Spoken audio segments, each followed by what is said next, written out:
Hi guys, so in this video we will discuss what is variable in Python and how to create variable and what are the uses of variable in the Python. Okay, so variable is just a name reference to value store in memory. सो आपको अगर कोई value store करनी है memory में, सो आप उसको एक just name दे देते हो। और नेम क्या करता है, वेरिएबल नेम जो होता है ना, वो वैल्यू का एड्रेस स्टोर करता है, जिससे आप थ्रू आउट प्रोग्राम आप उसको यूज कर सकते हो, आप उसको मॉडिफाई कर सकते हो, उसको फंक्शन में पास कर सकते हो।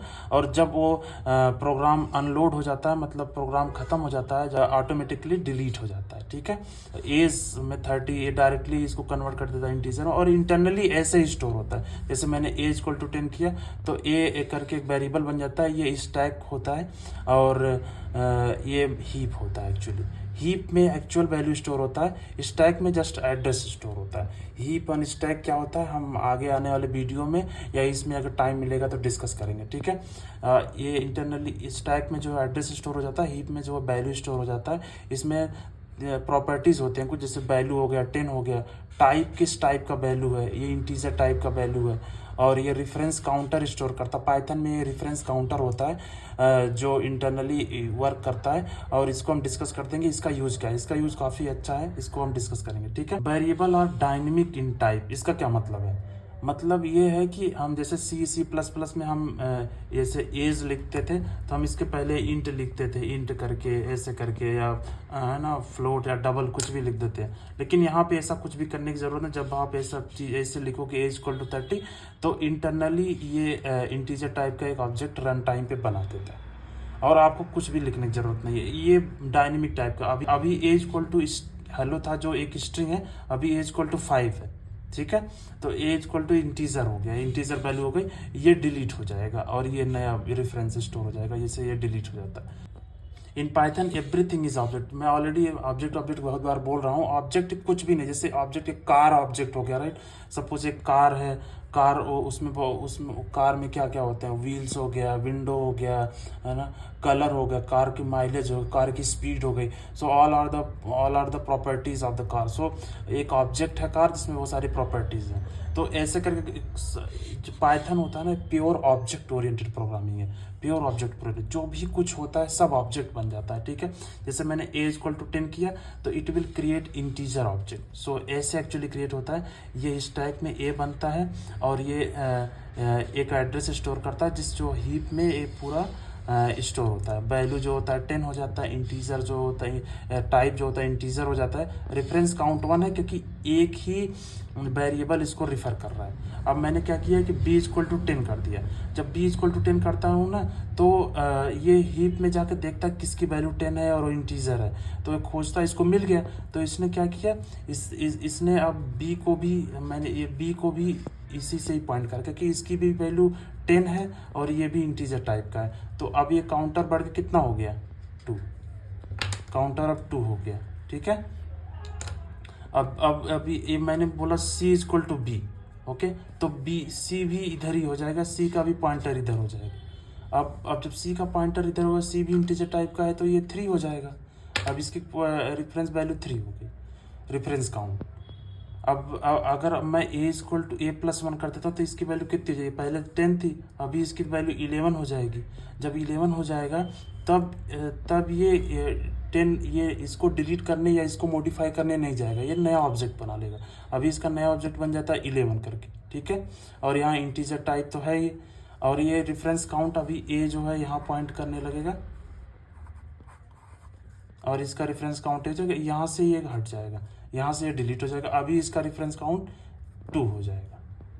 अभी इसका रेफरेंस काउंट 2 हो गया, अब ये यहाँ पे आ गया। अब मैंने b इक्वल टू 20 कर दिया, तो यहाँ पे ये पुराना वाला इसको मॉडिफाई नहीं करेगा, ये नया ऑब्जेक्ट बना लेगा, 20 कर देगा, इंट हो जाएगा, रेफरेंस काउंट जो 1 हो जाएगा, और b यहाँ पॉइंट करने लगेगा, और b का भी पॉइंटर गया।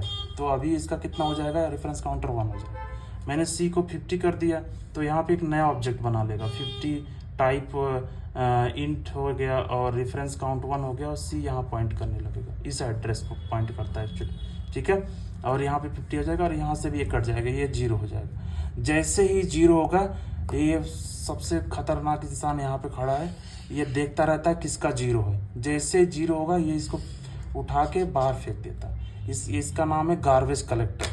जैसे नहीं तो सफाई कर्मी, ये सफाई कर्मी वाला ही है, ये गार्बेज कलेक्टर का काम करता है। जब भी ये रेफरेंस जीरो होता है वो आपको ये प्रोग्राम से हीप से इसको डिलीट कर देता है और इसका खेल ख़त्म कर देता है। जैसे यहाँ पे जीरो हो जाएगा ये इसको डिलीट कर देगा। और ये क्या बोलते हैं, ये पाइथन में ही होता है रेफरेंस काउंटर, और ये इसको डिलीट कर देता है। और ये इतना ज़्यादा स्कैन करता है, कभी कभी पाइथन इसीलिए स्लो हो जाता है क्योंकि ये हर बार हीप को स्कैन करता रहता है, मेमोरी को स्कैन करता रहता है कि कहाँ पे रेफरेंस काउंटर जीरो, कहाँ पे रेफरेंस काउंटर जीरो है। और है ना, कभी कभी ये सो जाता है, मान लो कुछ प्रॉब्लम हो गई है ना, कोई भी इशू आ सकता है प्रोग्राम में, गार्बेज करते हुए प्रोग्राम ही तो है, तो ये अगर कभी सो जाएगा और डिलीट नहीं कर पा रहा है बहुत सारी, तो इसी की वजह से ही मेमोरी लीक हो जाता है। Memory leak we will discuss what is actually memory leak. और मैं आपको एक प्रॉपर एग्जांपल देके बताऊंगा किस केस में ये इसको डिलीट नहीं कर पाता है और मेमोरी लीक हो जाती है। ठीक है, अभी हम डिस्कस करेंगे, मेरे पास एग्जांपल है बट वीडियो बहुत काफ़ी लंबा हो जाएगा।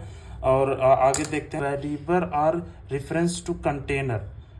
एक्चुअली वेरिएबल जो होता है ना, बस एक रेफरेंस, मैंने 1000 बार बोल दिया कि ये जो है ना केवल रेफरेंस को रखता है, वैल्यू को नहीं रखता। वैल्यू तो हीप में स्टोर रहती है, ये बस इसके एड्रेस को रखता है। ठीक है, they are just pointing to the object, not storing actual object. ठीक है, इसके कुछ रूल्स हैं, जैसे रूल्स ये हो गए कि it must be begin with letter and underscore. So okay, so जैसे यूजर नेम हो गया, यूजर नेम का जो पहला वर्ड है ना, वो या तो लेटर होगा ए टू जेड से, या तो अंडरस्कोर हो सकता, दो ही चीज हो सकते हैं, पहला अक्षर। और जो वेरिएबल होता है वो 3 चीज ही रख सकता है, या तो लेटर होगा ए टू जेड, कैपिटल स्मॉल कुछ भी हो सकता है, डिजिट हो सकता है 0 to 9, या अंडरस्कोर मतलब स्पेशल कैरेक्टर में जैसे एंड, हैज, ये सब नहीं हो, केवल अंडरस्कोर ही अलाउ हो, हाइफन भी नहीं, केवल अंडरस्कोर। अब variable are case sensitive, like age और एज दोनों अलग अलग है, ऐसा नहीं कि ये वेरिएबल दोनों एक ही है, हम स्पेलिंग मिस्टेक कर दोगे तब भी प्रॉब्लम हो जाएगी। ठीक है, तो ये जैसे ये वैलिड हो गया। अंडरस्कोर नेम ये भी सही, क्योंकि स्टार्टिंग या तो लेटर्स होते हैं या अंडरस्कोर होता है। काउंट टू भी सही है, क्योंकि ये है ना लेटर और डिजिट हो सकते हैं, टू यूजर नहीं हो सकता, ये गलत है। ठीक है, ये गलत है क्योंकि स्टार्टिंग केवल बिगिन विथ लेटर और अंडरस्कोर हो सकता है। माई नेम ये भी गलत है, माई नेम इसलिए गलत है क्योंकि इसमें हाइफन लगा हुआ, हाइफन नहीं, केवल अंडरस्कोर हो सकता है। ठीक है, वाइल भी नहीं यूज हो सकता, वाइल इसलिए क्योंकि वाइल जो है ये कीवर्ड है, वाइल हो गया, फॉर, इफ, एंड, ये सब कीवर्ड्स हैं, इसका यूज आप नहीं कर सकते, ये इनवैलिड है। ठीक है, तो वेरिएबल का यूज़ हम इसलिए करते हैं क्योंकि हम प्रोग्राम में हमेशा डेटा को मॉडिफाई करते रहना पड़ता है और उसका हम रीयूज कर सकते हैं, हम बहुत सारी चीज़ें हार्ड कोड नहीं कर सकते। ठीक है, जैसे ए की वैल्यू 10 थी, फिर हमने प्रोग्राम में उसको कहीं चेंज करके 15 कर दिया, कभी उसको चेंज करके कोई स्ट्रिंग वैल्यू या नेम में कन्वर्ट कर दिया। What are the variables and how Python manage those variable and how we create variable. Okay, we discuss everything, so that's all for today.